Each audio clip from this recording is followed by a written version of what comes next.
কলিজার ভাই এবং বন্ধুগণ, কেমন আছেন সবাই? আশা করি ভালো আছেন। আলহামদুলিল্লাহ, আমরাও ভালো আছি। তো আজকে আবার আপনাদেরকে স্বাগত জানাচ্ছি আরেকটি নতুন ব্লগ ভিডিওতে। তো কলিজার ভাই এবং বন্ধুরা, তোমরা ভুল করো, তবে এমন ভুল করো না যে ভুলের মাসুল সারা জীবন ধরে দিতে হয়। নিজের ভালোটা নিজে বুঝতে শিখো, তবে অন্যের পরামর্শ থেকে নিজের উপর সিদ্ধান্ত নিও না।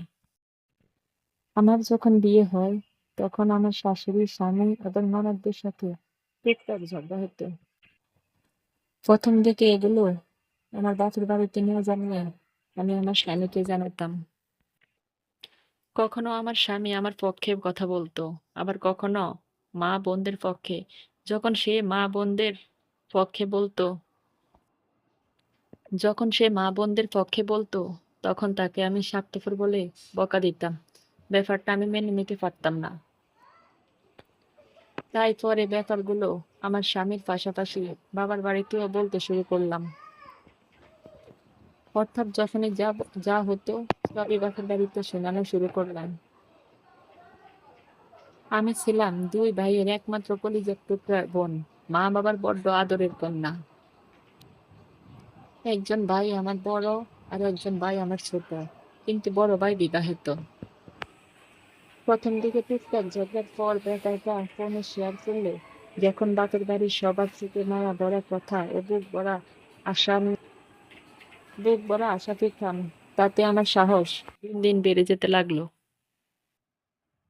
তারপর সামান্য ঝগড়া হলেই বাপের বাড়ি চলে যাব বলতাম, আর কখনো আসবো না বলে স্বামীকে চাপ দিতাম।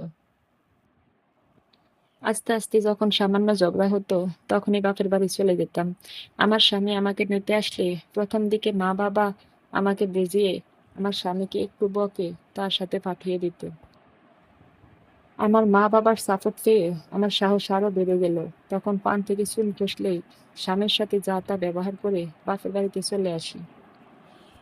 কারণ আমার বাপের বাড়ি সহ পুরো আত্মীয় স্বজনের সাপোর্ট আমার পক্ষে ছিল। এভাবেই একটু একটু করে আমাদের বিচ্ছেদটা ঘনিয়ে আসলো। অবশ্য নিজেরও অনেকটা ভুল ছিল। সবার আদরের ছিলাম তো, যার জন্য। তো নিজের জীবনের প্রায়শ্চিত্ত নিজেকেই করতে হবে, বেশি আদরের। তাই আমি আজকে সকল বোনদেরকে বলবো, বোনেরা, স্বামীর সংসার করতেছো করো, কিন্তু স্বামীর সাথে কখনো খারাপ ব্যবহার করে না।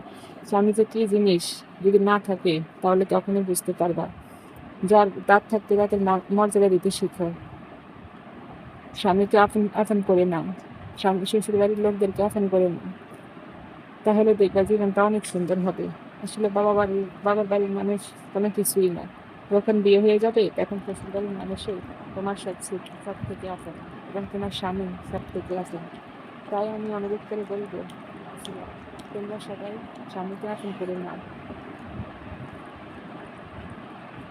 ভিডিওটি যদি ভালো লেগে থাকে, তাহলে অবশ্যই লাইক লাইক করে, সাবস্ক্রাইব করে পাশে থাকবে আরও সুন্দর সুন্দর ভিডিও পেতে। তো সবাই ভালো থাকো, সুস্থ থাকো, আর আমাদের জন্য দোয়া করো। আর নিজেদের দিকে খেয়াল রাখো, নিজের সংসারে যদি মনোযোগী হয়। ভালো থেকে সবাই, আল্লাহ হাফেজ সবাই।